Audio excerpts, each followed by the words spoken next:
হ্যাঁ, নমস্কার সমদা। নমস্কার প্রবল স্যার। তো আজকে একটা বিষয়, আপনি তো আপনার যে গবেষণা মূলত তার একটা বিরাট অংশ জুড়ে আছে শ্যামাপ্রসাদ মুখার্জি। তো আমরা যে বিষয় এবং দেখতে পাচ্ছি যে পশ্চিমবঙ্গ সরকার এই আগামী 20শে জুন পশ্চিমবঙ্গ দিবস পালনের জন্য প্রত্যেকটি কলেজ, বিদ্যালয় এবং অন্যান্য সরকারি স্তরেও একটা সার্কুলার এসছে, একটা নির্দেশ এসছে। তো এই পশ্চিমবঙ্গ দিবস আমরা এটা জানি যে ভারতবর্ষের কিছু কিছু রাজ্যে বিভিন্ন দিবস পালিত হয়, যেমন বিহারে 22শে মার্চ, আমাদের উড়িষ্যাতে 1 এপ্রিল, তো এরকম আমাদের মহারাষ্ট্র আছে, কর্ণাটকও আছে। তো পশ্চিমবঙ্গ দিবস আমরা এতদিন জানলাম না কেন? দেখুন রুবেল স্যার, আমাদের যে ইতিহাস চর্চা স্বাধীনতার পর থেকে চলে এসেছে, সেখানে মূলত বরাবরই একটা সেকুলার হিস্ট্রি তুলে ধরার চেষ্টা করা হয়েছে। যে আমাদের দাঙ্গার যে ইতিহাস বা দ্বিজাতিতত্ত্বের ইতিহাসটাকে, তার গুরুত্বটাকে যতটা সম্ভব মিনিমাইজ করে দেখানো হয়েছে। কিন্তু যখন আমরা একদিকে আমরা ইউনিভার্সিটিতে হিস্ট্রি কাকে বলে এইচকারের বই পড়ছি, বা মার্ক ব্লকের বই পড়ছি, যে ইতিহাস লেখকের কাজ কি করতে হয়, যে সেখানে আমরা পড়ছি যে পশ্চিমী ঐতিহাসিকরা বারবার বলছেন যে আপনার দেশে যা ঘটনা ঘটেছে তাকে হুবহু তুলে ধরতে হবে, তাতে দেশ বা জাতির অপমান হলেও আপনি সত্য ভাষণ থেকে পিছিয়ে আসবেন, ইতিহাসের যাতে বিকৃতি না হয়, ইতিহাসে আমরা সত্যটা তুলে ধরবেন, প্রকৃত সত্যটা। কিন্তু স্বাধীনতার পর থেকে যে ইতিহাস চর্চা হচ্ছে তাতে অনেক জিনিস অবদমিত করে রাখা হয়েছে, অনেক হিস্ট্রি যথাযথভাবে প্রেজেন্ট করা হয় না। আমি একটা খুব ছোট্ট এক্সাম্পল আপনাকে দিই। এই যে ঔরঙ্গজেব যখন ক্ষমতায় এলেন, উনি বেনারসের যে বিশ্বনাথের মন্দির এবং মথুরা কেশব রায়ের মন্দির ধ্বংস করার নির্দেশ দিয়েছেন। ঠিক আছে, এবারে সেটা অনেকে বলে যে না, তিনি সবার বিরুদ্ধে করেন। দেখুন, আমরা যখন ঔরঙ্গজেব পড়ছি কিন্তু এইসব কিছু নেই, কিন্তু না, সেখানে উনি যেটা সেকুলার ভার্সন যেটাকে তুলে ধরা, সেখানে বলা হয়েছে যে এইসব জায়গায় মূলত বিদ্রোহীদের আস্থানে ছিল, তাই তিনি এগুলোকে ভেঙেছেন। কিন্তু শুধুমাত্র বিদ্রোহী নয়, একটা ধর্মীয় প্রতিহিংসামূলক মনোভাব তার মধ্যে অবশ্যই ছিল। যে অনেকে বলেন যে উনি সেভাবে কিছু করেনি। কিন্তু আজকে আমরা যে বিষয়ে থাকবো শ্যামাপ্রসাদ, ওটা আপনি ঠিকই বলছেন। তো শ্যামাপ্রসাদকে তো আমাদেরকে দেখানো হয়েছে জনসংঘের প্রতিষ্ঠাতা, কিন্তু পশ্চিমবঙ্গ দিবস এবং এই পশ্চিমবঙ্গের প্রতিষ্ঠাতা শ্যামাপ্রসাদ, এই বিষয়ে আপনার মতামত? দেখুন, যখন লাহোর রেজলিউশন নেওয়া হচ্ছে 1940 সালের 23শে মার্চ, তখন পাকিস্তান প্রস্তাব যেটা ফজলুল হক উত্থাপন করলেন, কৃষক প্রজাপার্টি এবং মুসলিম লীগ দুটোরই উনি জয়েন্ট মেম্বারশিপ গ্রহণ করছেন। তো তার বিরোধিতা কে করেছেন? শ্যামাপ্রসাদ মুখার্জি, আমাদের পশ্চিমবঙ্গের এক্স স্পিকার সোমনাথ চ্যাটার্জি বাবা, নির্মল চন্দ্র চ্যাটার্জি, সন্তোষ কুমার বাসু, হীরেন্দ্রনাথ দত্ত, আনন্দবাজার পত্রিকা প্রফুল্লচন্দ্র সরকার, ঠিক আছে, ভারত সেবাশ্রম সংঘের স্বামী সচ্চিদানন্দ, স্বামী অদ্বৈতানন্দ, ঠিক আছে, এরা করেছে। উল্টো দিকে আপনি যদি কংগ্রেসের আচরণটা দেখেন, সেন্ট্রাল লেভেল এবং প্রাদেশিক স্তরে, সেন্ট্রাল লেভেলে মহাত্মা গান্ধী কি করলেন না, তিনি 6 এপ্রিল হরিজন পত্রিকা একটা আর্টিকেল দিলেন। সেখানে 40 সালে 1940 সালের 6 এপ্রিল, লাহোর রেজলিউশনের পরে 23শে মার্চের পরে, হ্যাঁ 6 এপ্রিল উনি লিখলেন। সেখানে তিনি বললেন যে এটা ভারতের স্বাধীনতা সংগ্রামের ক্ষেত্রে একটা খুবই বিভ্রান্তিজনক পরিস্থিতি। কিন্তু তার সাথে তিনি এটাও মেনশন করলেন, মুসলিমরা যদি পৃথক রাষ্ট্র চায়, পৃথক নেশন নিজেদের মনে করে, তাহলে তার কোনো আপত্তি নেই। ঠিক। আবার প্রাদেশিক স্তরে আমরা কি দেখছি না, বোস ভাই মানে সুভাষ বোস এবং শরৎ বোস, তারা বলছেন যে তারা করছেন কি না, সেই সময় ক্যালকাটা কর্পোরেশনে ইলেকশন রয়েছে, এবং বোস করলেন কি তোমার মুসলিম লীগের সাথে। আচ্ছা, আমরা ওইগুলো যাবো, আমি একটু কংগ্রেসের ভূমিকাটা বলি। এই যে কংগ্রেস একটা সবসময় মুসলিম তোষণ এবং মুসলিমদের একটা দেশের মধ্যে হিন্দু মুসলিম সবার সমান অধিকার থাকবে সেই নিয়ে কোনো আমাদের কথা নেই, কিন্তু এই যে মুসলিম তোষণ এবং হিন্দু জাতির উপর যে চিরকাল একটা অত্যাচার এবং বঞ্চনা, আমরা যে প্রথম দিকে সংঘের প্রতিষ্ঠাতা ডক্টর কেশব বললাম হেডগোয়ার, তিনিও সঙ্গে ছিলেন, তাকেও তিনি কংগ্রেসে ছিলেন, কংগ্রেসে ছিলেন, তো তাকেও কিন্তু সংঘ প্রতিষ্ঠা করতে হলো 25 সালে, সেটাও যদি আপনি তুলে ধরেন। দেখুন ডক্টর বিএস মুঞ্জে, কেশব বলিরাম হেডগেয়ার, এরা সবাই বালকৃষ্ণ শিবরাম মুঞ্জে, এরা সবাই কিন্তু অসহযোগ আন্দোলনে যোগ দিয়েছেন। অসহযোগ আন্দোলনের যৌক্তিকতা নিয়ে অনেকেই প্রশ্ন তুলেছে, এমনকি চিত্তরঞ্জন দাস, ঠিক আছে, তিনিও পর্যন্ত এটা কতটা লজিক্যাল সে সম্পর্কে প্রশ্ন তুলেছেন, কিন্তু গান্ধী কারোর কথা শোনেন। তো হেডগেয়ার ছিলেন কি, তিনি ড্রয়িং রুম পলিটিশিয়ান ছিলেন না কোনো কালে, তিনি দেশের বিভিন্ন প্রান্ত ঘুরে ঘুরে পরিস্থিতি খুঁটিয়ে দেখা পক্ষপাতী ছিলেন। তো এই অসহযোগ আন্দোলন, খিলাফত আন্দোলন যখন চলছিল, তিনি ভারতের বিভিন্ন জায়গা বিভিন্ন মুসলিম নেতা বা ইমামদের সাথে, উলেমাদের সাথে তিনি কথা বলে তিনি দেখেন যে মুসলিমদের মধ্যে কি প্রচন্ড পরিমাণ বিদ্বেষ হয়েছে হিন্দুদের প্রতি। তো স্যার এখানটায় আপনাকে যে বিষয়টা বলছি, আপনি জাস্ট কয়েক কথায় বলুন যে এখানে ডাক্তারজির সাথে মানে সংঘের প্রতিষ্ঠাতার সাথে এই কংগ্রেসের দূরত্ব হওয়ার কারণটা কি, যে কারণে তাকে 1925 সালে নাগপুরে রাষ্ট্রীয় স্বয়ংসেবক সংঘ তৈরি করতে হলো। নাম্বার 1 কারণ হলো যে হিন্দুদের স্বার্থ অবহেলা করা হচ্ছে, এবং সেকেন্ডলি হলো যে ডক্টরজি মনে করতেন না যে হিন্দু মুসলিম দুটো মানে আলাদা আলাদা সুযোগ সুবিধা পায়, কিন্তু অবশ্যই মুসলিমরা হিন্দুদের উপর অত্যাচার করছে, এটাও তিনি চাইতেন না, ঠিক আছে। কিন্তু তার সত্ত্বেও সবকিছু দেখার পর যে মালাবারে যে রাগটা হলো, তাদের সঙ্গে হিন্দু মারা গেল, তাতে গান্ধীজি কোনো রিয়াকশন করলেন না, বললেন যে এটা ভাইয়ের ব্যাপার। তো এই ধরনের জিনিসগুলো, শুধু তাই নয়, খিলাফত আন্দোলন ওটা ভেরি ইম্পর্টেন্ট, খিলাফত আন্দোলন একটা বহির্ভারতীয় ইস্যু, সেইটাকে গান্ধীজি বেশি গুরুত্ব দিচ্ছেন। তো সেইটা তো এটা চাইছিলেন, এবং তিনি চাইছিলেন কংগ্রেসের মধ্যে, এবং কি এই একই কারণে আমরা দেখতে পাচ্ছি 1927 সালে হিন্দু মহাসভার সঙ্গে কংগ্রেসের একটা, সব জায়গায় না, সব জায়গায় বললে ভুল হবে, মহারাষ্ট্র, কারণ হিন্দু মহাসভার ইতিহাস মহারাষ্ট্রে একরকম, বাংলা আরেক রকম ভাবে তৈরি হয়েছে। মহারাষ্ট্রে কিন্তু 1927 সালে নির্মল চিন্তামণি কেলকার, ঠিক আছে, তিনি একজন তিলকায়ত ছিলেন এবং মহারাষ্ট্র তিলকের উত্তরাধিকারী ছিলেন, মূলত মারাঠা এবং কেশরী পত্রিকা তিলকের পর তিনি এডিটরশিপ নিয়েছিলেন, ঠিক আছে। এবার আমরা চলে আসি শ্যামাপ্রসাদ মুখার্জি, উনি তো 1929 সালে কংগ্রেসের প্রতিনিধিত্ব করছেন বেঙ্গল অ্যাসেম্বলিতে, তো তারপরে আবার তার সাথে কংগ্রেসের বিরোধিতা হচ্ছে, তার কারণটা কি একই? না, সঙ্গে সঙ্গে তিনি বিরোধিতা করেন। তিনি প্রথমবার যখন ক্ষমতাতে এলেন, মানে জয়ী হলেন, তিনি কিন্তু মানে কংগ্রেসের আদর্শে বিশ্বাসী ছিলেন, কিন্তু ঠিক যেমন প্রথম দিকে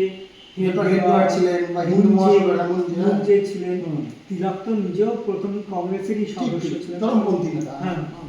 তো সেরকম ভাবে মূলত শ্যামাপ্রসাদ মুখার্জি প্রথমে কংগ্রেসের আদর্শে বিশ্বাস করলেন, কিন্তু কংগ্রেসে যোগ দেওয়ার পর তিনি দেখলেন যে কংগ্রেস মূলত যে নীতিটা নিয়ে চলছে, যে হিন্দু মুসলিম ঐক্যের ভিত্তিতে ভারতে আন্দোলন চলবে, কিন্তু তার প্রশ্ন থেকে যায় যে কজন মুসলিম জাতীয়তাবাদী আন্দোলনে, শুধু তাই নয়, ঐক্যের ভিত্তিতে চলছে, অথচ বারবার হিন্দুরা অত্যাচারিত হচ্ছে। যে কোনো দাঙ্গাতে আমরা দেখতে পাচ্ছি যে হিন্দুদের উপরে কিভাবে মানে নির্মমে অত্যাচার চালানো হচ্ছে হিন্দু মহিলাদের উপরে, সেগুলো তো তিনি লক্ষ্য করছেন, অবশ্যই লক্ষ্য করছেন।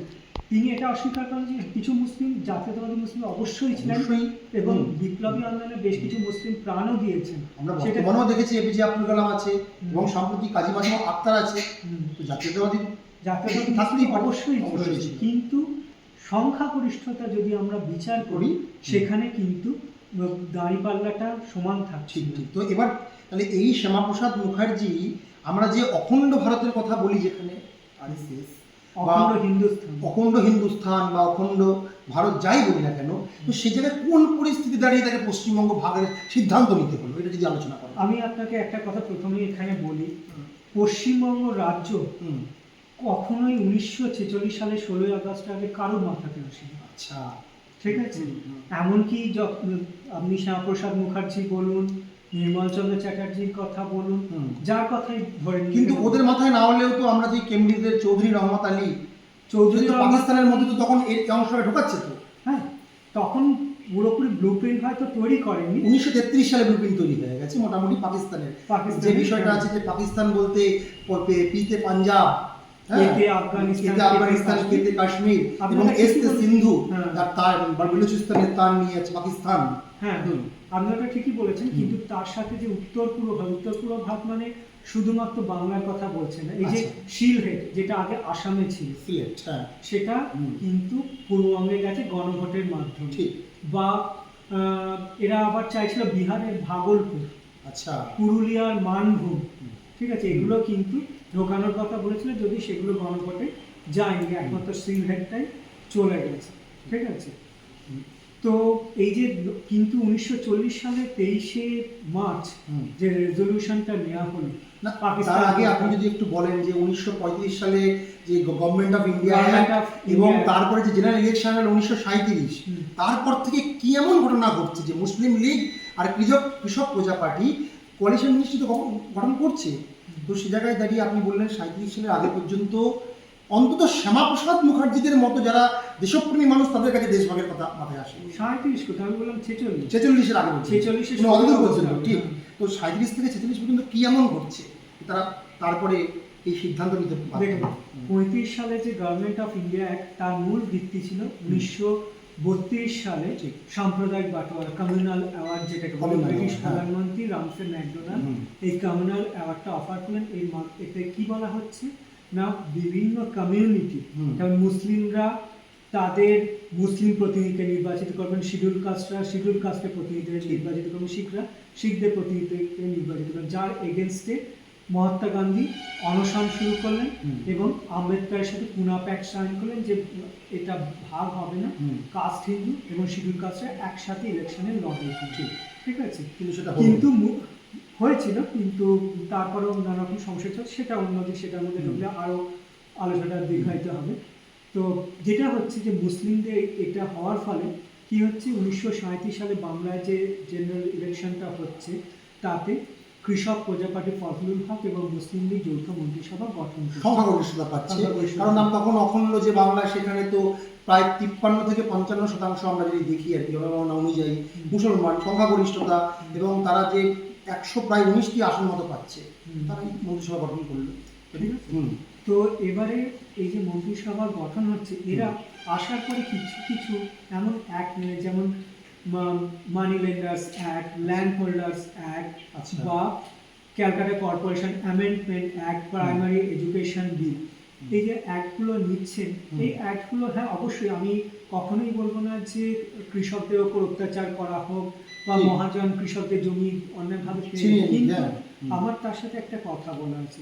আপনি যদি ধরুন আপনি ব্যাংক থেকে লোন নিলেন, ঠিক স্যার, হ্যাঁ, 6 মাস ধরে আপনি লোন শোধ না করলেন, তাহলে ব্যাংক কি করবে? আমার মর্টগেজ সম্পত্তি নিয়ে নেবে, সম্পত্তিটা বিক্রি করে করবে তো। একদম তাই। তো জমিদারদের কাছে বাংলা আপনি জানেন চিরস্থায়ী বন্দোবস্ত চলছে, নির্দিষ্ট দিনে সূর্যাস্তের মধ্যে আপনি যদি না দিতে পারেন তাহলে সেই জমি জমিদাররা নিয়ে দখল করবে, হ্যাঁ, এবং সেইটার সুযোগ অনেক ক্ষেত্রে সংকুচিত হয়েছে। আরেকটা জিনিস আপনি খেয়াল রাখবেন যে পূর্ববঙ্গে মেজরিটি কৃষক ছিল কারা?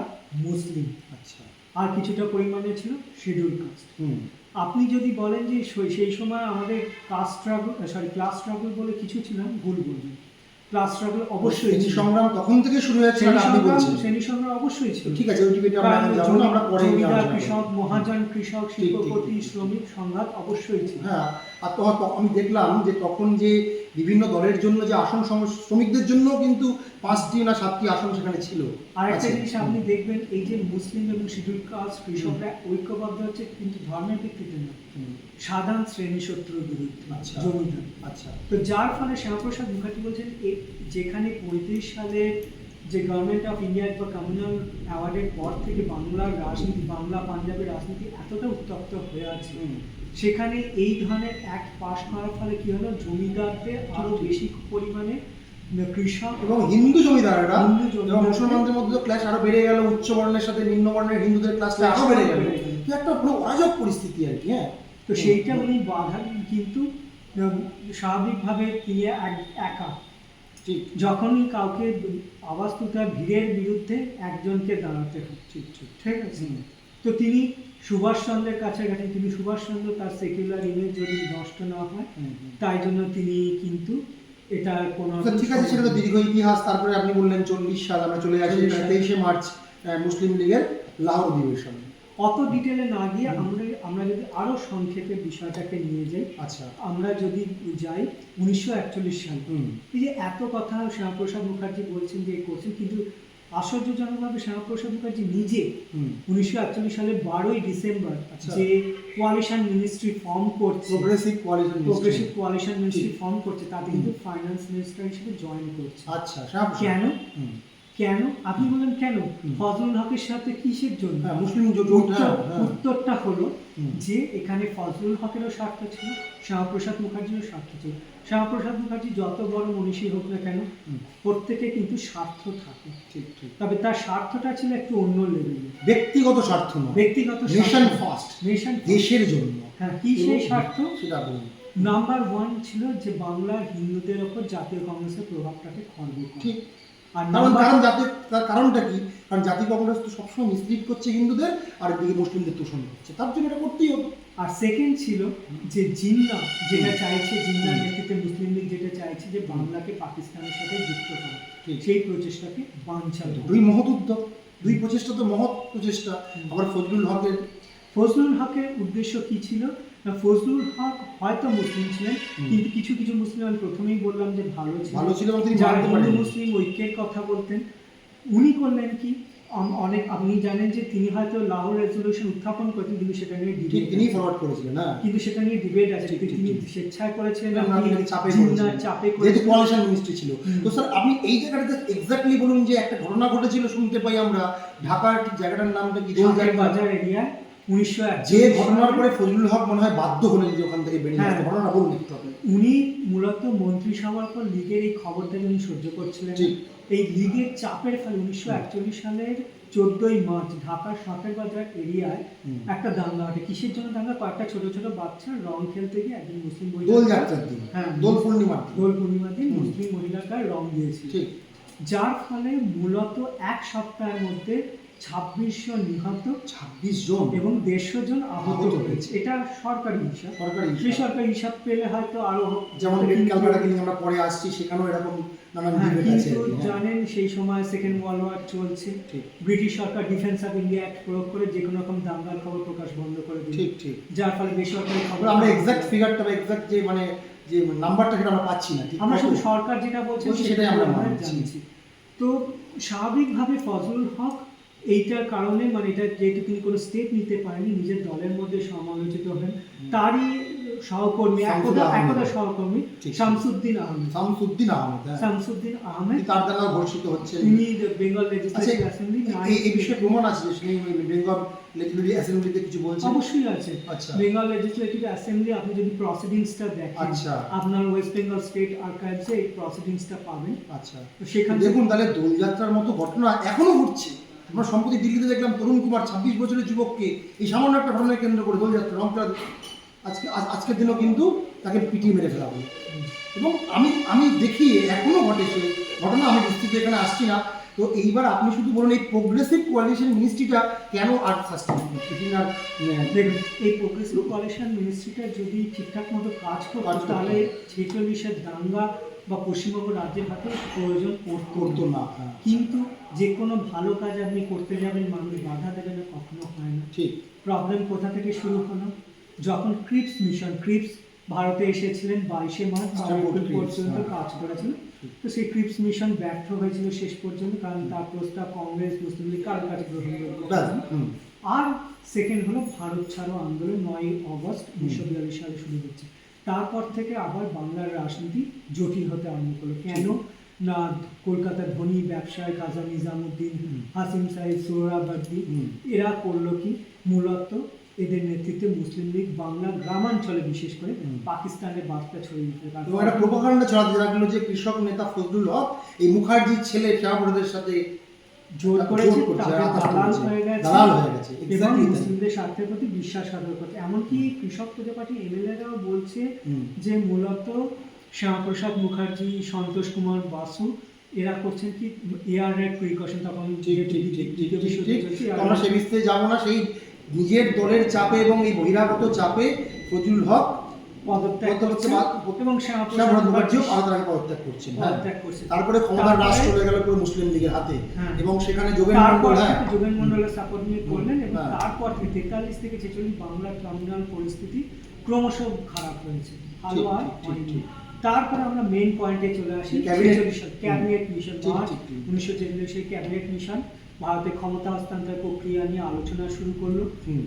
6 হস্তান্তর বলতে ব্রিটিশ শাসন ক্ষমতা ছেড়ে চলে যেতে চাইছে। ছেড়ে চলে যেতে চাইছে। আচ্ছা। 6 জুন মনে রাখবেন যে 6 জুন মুসলিম লীগ ক্যাবিনেট মিশনের প্রস্তাবকে অ্যাকসেপ্ট করছে। আচ্ছা। কিন্তু 28 থেকে 29 জুলাই হুম। তাদের যে কাউন্সিল মিটিং হচ্ছে বোম্বেতে, তখন মুম্বাই বোম্বে নামে পরিচিত ছিল, হুম, হুম। সেখানে বলছে যে না, এখানে ইমিডিয়েটলি মোহাম্মদ আলী জিন্নাহ রাখো সবাই। শুধু জিন্নাহ না, ওভারঅল সব নেতা ঠিক। বলছে যে এখানে পাকিস্তানের দাবিকে স্বীকৃতি দেওয়া হয়নি, মূলত কংগ্রেসকে একটা হিন্দু রাজ প্রতিষ্ঠা তোষণ করা হয়েছে। ঠিক, ঠিক। এর প্রতিবাদে মুসলিম লীগ 16ই অগস্ট মূলত প্রত্যক্ষ সংগ্রাম দিবস Direct ডাক action দেয়। day, হ্যাঁ। 16ই অগস্ট মূলত সরকারি হিসাবে 4000 জন নিহত হচ্ছে হুম। এবং 10,000 জন আহত হচ্ছে। কিন্তু ভাইসরয় ওয়েভেলের যে ডায়েরি, যেটা পরবর্তীকালে প্যান্ডারাল মুন 1973-তে পাবলিশ করছেন, তার সম্পাদনায়, হ্যাঁ। হ্যাঁ, তো সেই ডায়েরিতে তার যে এন্ট্রিগুলো থেকে আমরা পাচ্ছি যে 5,000 মানুষ নিহত হচ্ছেন, 15,000 আহত হচ্ছেন। আরেকটা আমরা পাচ্ছি বেসরকারি হিসাব, কারণ তিনি তখন আর সরকারে ছিলেন না, আচ্ছা। রিটায়ার্ড একজন গভর্নর, সেন্ট্রাল প্রভিন্সের রিটায়ার্ড গভর্নর, আচ্ছা। তিনি হলেন স্যার হেনরি টোয়েনাম। আচ্ছা। ঠিক আছে। হ্যাঁ। তিনি 1946 সালের অক্টোবরে লিভারপুল, নট এখানকার লিভারপুলের রয়টারকে এক সাক্ষাৎকারে বললেন যে যদি আমরা সঠিক হিসাব নিই তাহলে কজালিটিজের পরিমাণ দাঁড়াবে 40,000, 40,000 হিন্দুদেরকে নির্বিচারে মেরে না, ফেলা শুধু হয়েছে। হিন্দু বললে সত্যের অপলাপ হবে, কিছু মুসলিমও মারা গিয়েছে, সেটা তো একটা ক্লাসের মধ্যে কিছু এরকম হয়। মেজরিটি হুম। সেখানে হিন্দু ছিল। হুম। তিনি এবং বলছেন, সেটা ঘটেছে আপনাদের তাহলে গোপাল মুখোপাধ্যায়ের কথা আসতে, বনকুল মুখোপাধ্যায় যে ভাই, তিনি হ্যাঁ। বলছেন কলকাতার রাস্তায় আপনি 4,000 বডি পাবেন, বাকি ডেড বডি আপনার গঙ্গায় ফেলে দেওয়া হয়েছে, ঠিক, ঠিক। যেগুলোকে আমরা খুঁজে পাইনি। হুম। ঠিক আছে।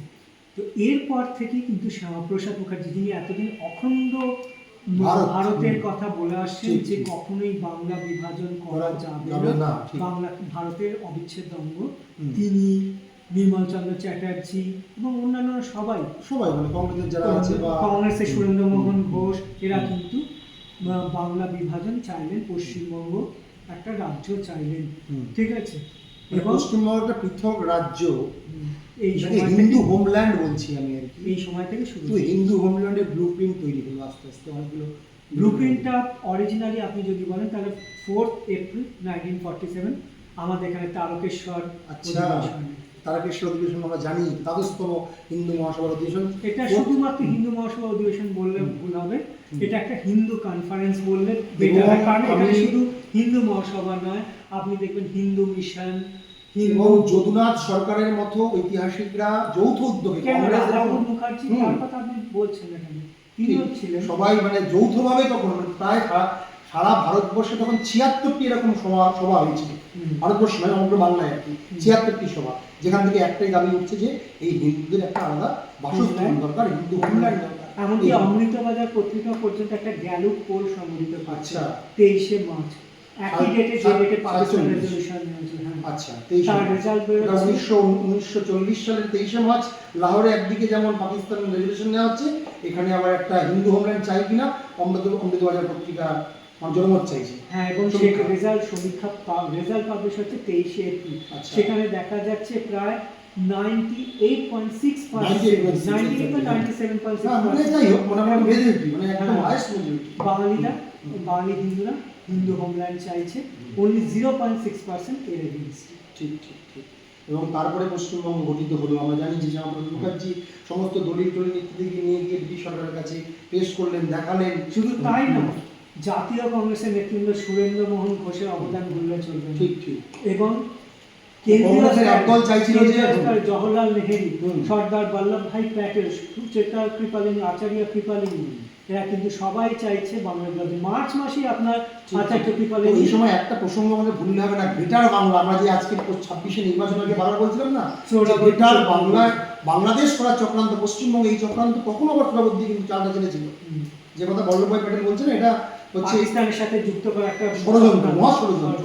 এই ষড়যন্ত্র আমরা বিগত 15 বছর ধরে আর বেশি করে দেখেছি তো আমরা। তো আমরা সেটাই বলছিলাম, গ্রেটার বাংলা, গ্রেটার বাংলার মাধ্যমে বলেছিল 100 মেরে দেওয়া। তার ক্ষমতার ভিত্তি ছিল কলকাতা। কেন? কলকাতার যে আফগানটি মানে ধরুন বিহার ইউপি থেকে যে মুসলিমরা এসে এখানে শ্রমিকের কাজ করতো এবং কলকাতা মুসলিম বস্তিগুলোতে থাকতো, তাদের এই সৌরভর কি করতেন কি তাদের গুন্ডা হিসেবে কাজে লাগাতেন তার নিজের স্বার্থে বা লীগের স্বার্থে। আপনি বলবেন যে এটা আপনার মন গড়া কথা, কই এতদিন তো যায়নি। ঠিক আছে, আমার কথা বিশ্বাস করতে হবে। আপনি আর্কাইভাল ডকুমেন্টসকে ভুল বলতে পারবেন? এটা তো আমি আপনি রিসার্চ করেছেন, আপনার কাছে রেফারেন্স আছে। আমরা চাইলে দর্শকরা আমাদের সৌমদার সাথে, যে অধ্যাপক ডক্টর সৌম বোস, হিস্ট্রি প্রফেসর, এই নিয়ে হিন্দু ন্যাশনালিজম এইসব ইত্যাদি নিয়ে অনেক তার রিসার্চ আছে, তো আমরা তার সঙ্গে যোগাযোগ করতে পারি। হ্যাঁ, নিশ্চয়ই। তো সৌম বোস শ্রীরামকৃষ্ণ সারদা বিদ্যা মহাবিদ্যালয় অধ্যাপক। তারপরে যেটা আমরা একদম 20শে জুনে চলে আসি একেবারে, ওই দিন তো ভোটাভুটি করে যেটা হলো আর কি, 20শে জুন ওই পশ্চিমবঙ্গ আমরা যেটা জানি দুটো আইনসভা দুটো ভাগে বসতো। তখন পূর্ববঙ্গ একটা ভাগে, যারা মেজরিটি ছিল আর কি, যে মুসলিম লীগ প্রভৃতিরা, আর এদিকে 80 জন বসতো আর কি। সেখানে আমরা এটা জানি যে 58টা ভোট পড়েছিল এই আমাদের পশ্চিমবঙ্গ হিন্দু হোমল্যান্ডের পক্ষে। সেখানে কংগ্রেসের, যেখানে একটা সময় শরৎ বোস, কিরণ শঙ্কররা এরা বিরোধিতা করেছেন, কিন্তু শেষ পর্যন্ত হাইকমান্ডের চাপে করে তারা কিন্তু ওয়েস্ট বেঙ্গলের সপক্ষে ভোট দেয়। এইভাবে তো আমরা পশ্চিমবঙ্গ দিবস পেলাম 20শে জুন, দিনটা ভেরি ইম্পর্টেন্ট, যে ওই দিনই পশ্চিমবঙ্গ বিধানসভায় এই হিন্দু হোমল্যান্ডে ভোটাভুটিতে। কিন্তু এই হিস্ট্রিটা আমরা কতজন জানি? আপনাকে আমার প্রশ্ন, আপনি আমরা শুরু করলাম আজকে এই বৈঠক দিয়ে, আপনিও পশ্চিমবঙ্গ ওয়েস্ট বেঙ্গল বোর্ডের স্কুলে পড়েছেন, আমিও ওয়েস্ট বেঙ্গল বোর্ডের স্কুলে পড়েছি। আপনি কি পড়েছেন? তাই নয়, মুঘলদের এমন একটা ভাবে দেখানো হয় যে এরা হচ্ছে হিরো, এরা যে হিন্দু মন্দির ইত্যাদি নানান ধ্বংস করেছে এক কথায়। না, এইখানে আপনি একটু আপত্তি জানেন, সবাই কিন্তু না। ভালো কেন আকবরকে আপনি এই এক ক্যাটাগরি? ঠিক আছে, এই প্রসঙ্গে আমরা পরে আলোচনা করব। আমরা এই প্রসঙ্গে আমরা পরে ডিবেট করবো। আমাদের তো একদম একাডেমিক ডিসকাশন থাকবে এবং ইতিহাসকে বিকৃত না করে, ইতিহাসের সত্য উদ্ঘাটন করে। তো আজকে আমরা এই শুভ সময়, কালকেই পশ্চিমবঙ্গ দিবস 20শে জুন 2026, তার আগে ডক্টর সৌম বোসকে আপনাকে পেয়ে আমরা অত্যন্ত ধন্য যে আমরা একটা আলোচনা, সমৃদ্ধ আলোচনা আজকে করতে পারলাম। তো সবাই পশ্চিমবঙ্গ দিবস আগামী দিন ভালো কাটুক, সবাই ভালো থাকুন। সবাই ভালো থাকেন।